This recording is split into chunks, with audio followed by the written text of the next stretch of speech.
আসসালামু আলাইকুম। আমি অধ্যাপক ডাক্তার এম এস আহমদ, ক্যামসের প্রেসিডেন্ট। বিগত প্রায় ৩৫ বছর ধরে তো কিডনি নিয়ে কাজ করছি। আর এই কাজ করতে করতে গিয়ে এটা বুঝতে পেরেছি, যখনই রমজান আসে, এই রমজান মাস, তখন যারা কিডনি রোগী তারা অস্বস্তিতে পড়ে যায় যে তারা রোজা রাখতে পারবেন কি পারবেন না। কারণ রোজা তো ইসলামের একটা অন্যতম স্তম্ভ, ইবাদতের একটা জায়গা।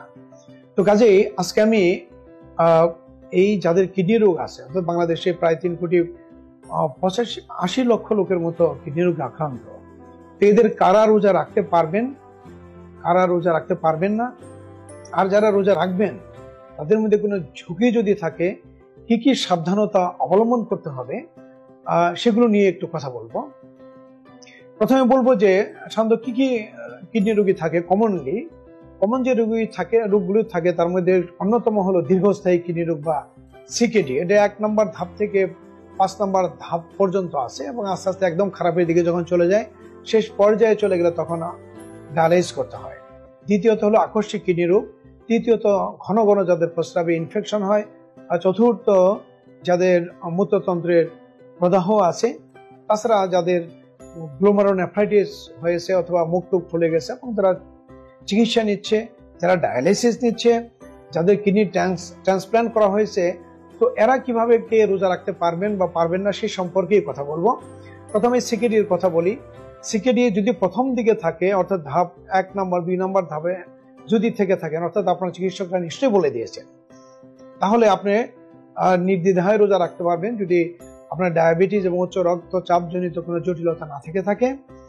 যদি তৃতীয় চতুর্থ ধাপে বা পঞ্চম ধাপে থাকেন, বিশেষ করে তৃতীয় চতুর্থ ধাপে থাকলেও রোজা রাখা যেতে পারে, কিন্তু আপনার রোজা রাখার আগেই চিকিৎসককে দেখিয়ে আপনার কিডনির ফাংশন স্টেবল আছে কিনা, কোনো রকম জটিলতা আছে কিনা, আপনার ডায়াবেটিস কন্ট্রোল আছে কিনা, আপনার উচ্চ রক্তচাপ কন্ট্রোল আছে কিনা, সবগুলো পরীক্ষা করে আপনার চিকিৎসক বলে দিবেন যে হ্যাঁ আপনি এখন রোজা রাখতে পারবেন এবং আপনার নির্দিষ্ট খাবার মেনুগুলো তিনি বলে দিবেন। তো সেইভাবে আপনারা রোজা রাখতে পারবেন। তবে রোজা রাখার ১০ দিনের মধ্যে আরেকবার ক্রিয়েটিনিন এবং ইলেকট্রোলাইট টেস্ট করে দেখতে হবে যে কোনো রকম জটিলতা হচ্ছে কিনা।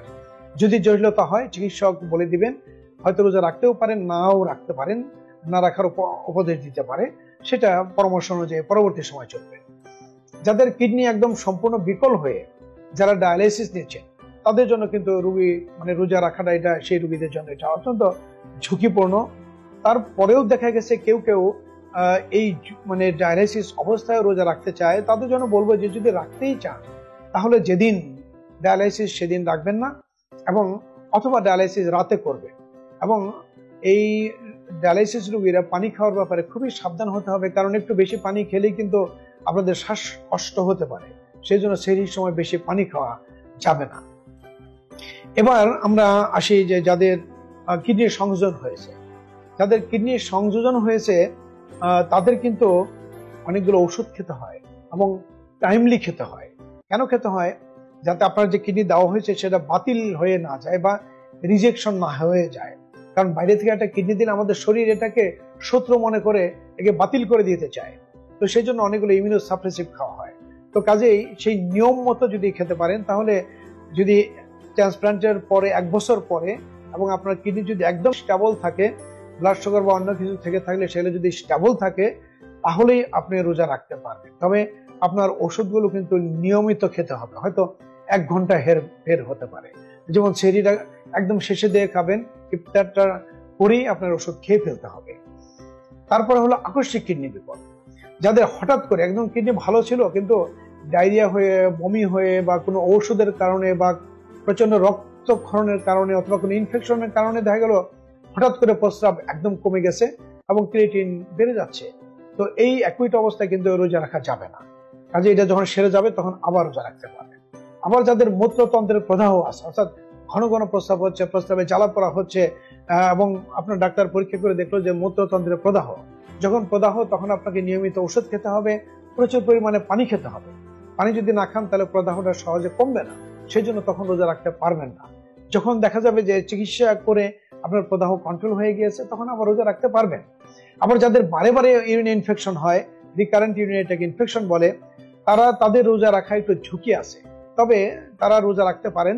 আপনার ইনফেকশন কন্ট্রোল করে একটা অ্যান্টিবায়োটিক আপনার চিকিৎসক দিয়ে দিবে লো ডোজে, যাতে করে ইনফেকশন না হয়। এবং সেই সাথে সেহরির সময় পানি খাবেন এবং ইফতারের পর প্রচুর পরিমাণে পানি খেতে হবে। আপনার জন্য যতটুকু দরকার, অর্থাৎ 2 থেকে 2.5 লিটার 3 লিটার পানি খেতে হবে। এটা যেন ইফতারের পর থেকে সেহরি পর্যন্ত এই পানি খাওয়া হয়, সেদিকে খেয়াল রাখবেন। এবং যাদের বারে বারে পাথর হয় তাদের জন্য একই কথাই, যে তারাও রোজা রাখতে পারবেন, তবে আপনাদের কিন্তু এই 2 থেকে 3 লিটার পানি খেতে হবে। এটা ইফতারের পর থেকে সেহরি পর্যন্ত আপনাকে এই পানি খাওয়াটা মেনটেন করতে হবে। এবং কিছু কিছু ঔষধ আছে, যে ঔষধ কিন্তু আপনার ওই কিডনি পাথর হওয়াটাকে প্রতিরোধ করে। প্রয়োজন বোধে চিকিৎসক সেগুলো দিয়ে দিবে, সেগুলো আপনারা খাবেন। এরপর যেটা নেফ্রাইটিস বলছিলাম, নেফ্রাইটিস হলো কি হয়, দেখা যায় অনেকের মুখ টুক সব ফুলে যায়, শরীর ফুলে যায় এবং পায়ে পানি আসে এবং সেটা প্রস্রাবে প্রচুর প্রোটিন যায়। এই জন্য আপনার চিকিৎসক স্টেরয়েড দেয়। তো যখন স্টেরয়েড দিচ্ছে তখন এটা আপনার জন্য রোজা রাখাটা একটু ঝুঁকিপূর্ণ হয়ে যায়। সেই ক্ষেত্রে আপনার রোজা না রাখা ভালো। আর যদি রোজা রাখেন তাহলে পানি খাওয়ার ব্যাপারটা যেটা, সেটা ইফতারের পর অল্প অল্প করে আপনাকে যেটুকু পানি আপনাকে অ্যালাউ করা হবে, অর্থাৎ যাদের নেফ্রাইটিস আছে তাদের কিন্তু পানি কম করে খেতে বলা হয়। কাজে সেই পরিমাণ পানি আপনি খাবেন এবং রোজা রাখতে পারবেন। এবং 10 দিন পর পর চিকিৎসকের তাকে পরীক্ষা করে দেখবেন যে এটা আরো খারাপের দিকে যাচ্ছে কিনা। তো এই নিয়মগুলো আপনার মেনে যদি চলেন, তাহলে যাদের কিডনি রোগ আছে তারা এই রোগ নিয়েও তারা রোজা রাখতে পারেন।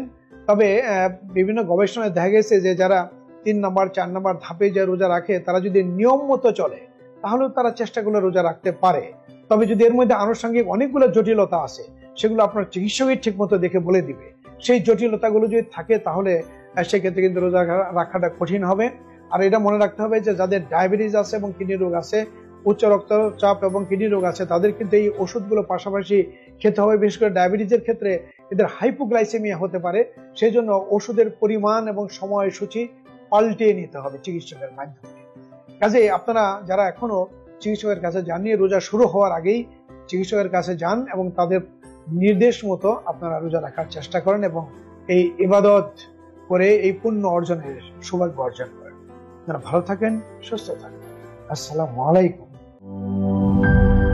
লিলি হালাল বিউটি সোপ, বিএসটিআই কর্তৃক সনদপ্রাপ্ত দেশের প্রথম হালাল বিউটি সোপ, দীপ্তিময় উজ্জ্বল ত্বকের জন্য।